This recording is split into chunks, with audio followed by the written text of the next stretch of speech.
that if our earthly house of this tabernacle were dissolved, we have a building of God and house not made with hands, eternal in the heavens.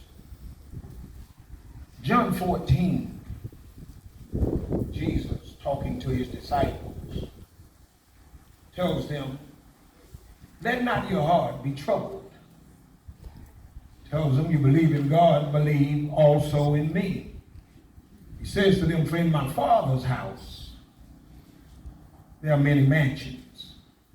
And if it were not true, I would have told you. I go to prepare a place for you. And if I go to prepare a place for you, I will come again. Look at somebody and say, he can't lie. He said, I'll come again and I'll receive you unto myself, that where I am, there you may be also. I want to say to the family and to those in attendance, I want you to look at your neighbor and help me with this. So neighbor, he knows what he's doing. That neighbor didn't catch it. Look at another one and say, neighbor, God knows what he's doing. The Bible paints the picture of God as being the all-supreme one, which is to suggest to you and I that there is nothing or nobody that is above God. He refers to himself, Brother Fred, as being Alpha. Not only is he Alpha, he's also Omega. He's making it clear that before anything starts, I'm the one who originates it. I am the source of all existence. Everything that you can see with the naked eye and that you cannot see emanated from God.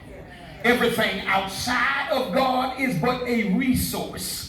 And so when I thought to talk from the subject of trusting the source, I thought to come from Philippians 4:19, where Paul tells the church in Philippi that my God shall supply all of your needs. He does not refer the church in Philippi to somebody that is not able to do what he is suggesting that they can do.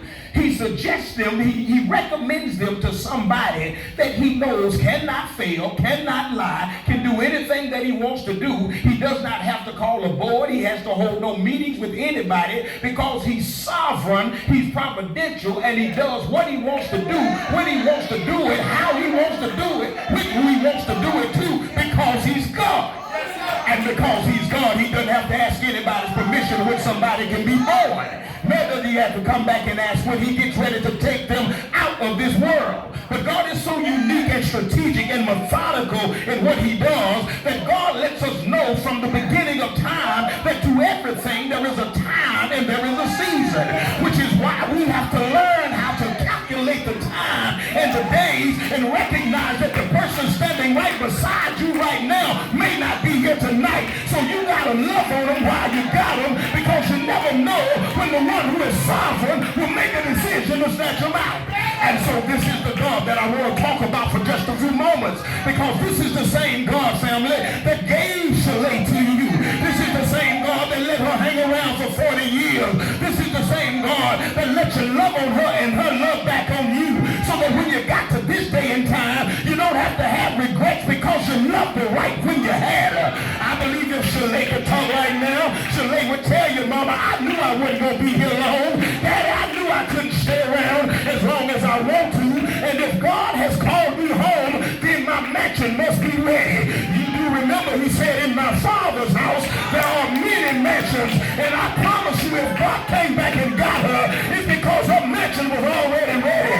As much as we would like for her to come back to this side, I believe that where she is, even if she had the option, she'll say, I love y'all to death, but here with Jesus is much better for me. I believe that what God is trying to suggest to each and every one of us is that Shalae's life is an example to you and I. We still got each other. How you gonna treat your brother? How you gonna treat your sister? How you gonna forgive when somebody offends you? If Shalae's life was any kind of example, learn from it. Learn by it. Let it be an example for where you are, who you are. Ask yourself some of the reality questions. Is the attitude I'm holding really worth me the person I didn't forgive really worth you not forgiving? What if I die tonight? What if they die tonight? For if this earthly house or this tabernacle were to dissolve, the Bible says, somebody say the Bible says we got another building.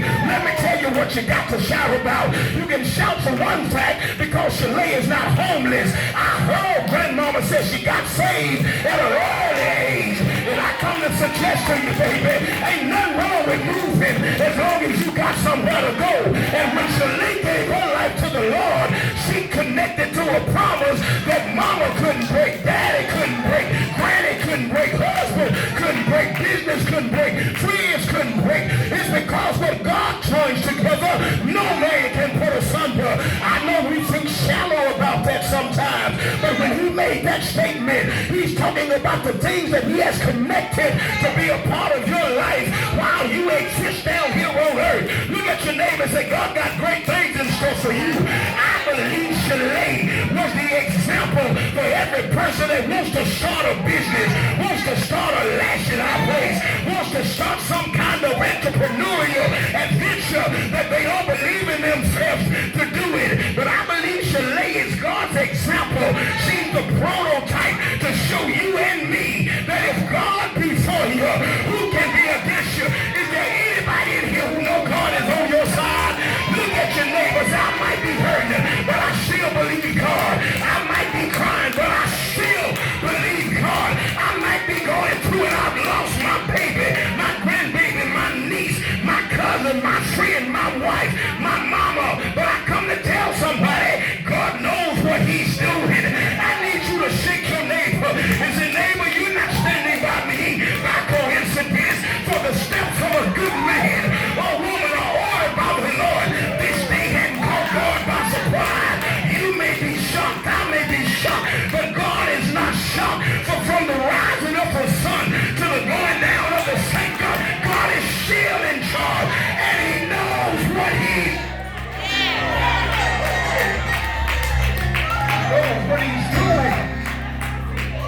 Sometimes we have to be shaken back into place to understand that life is like a vapor.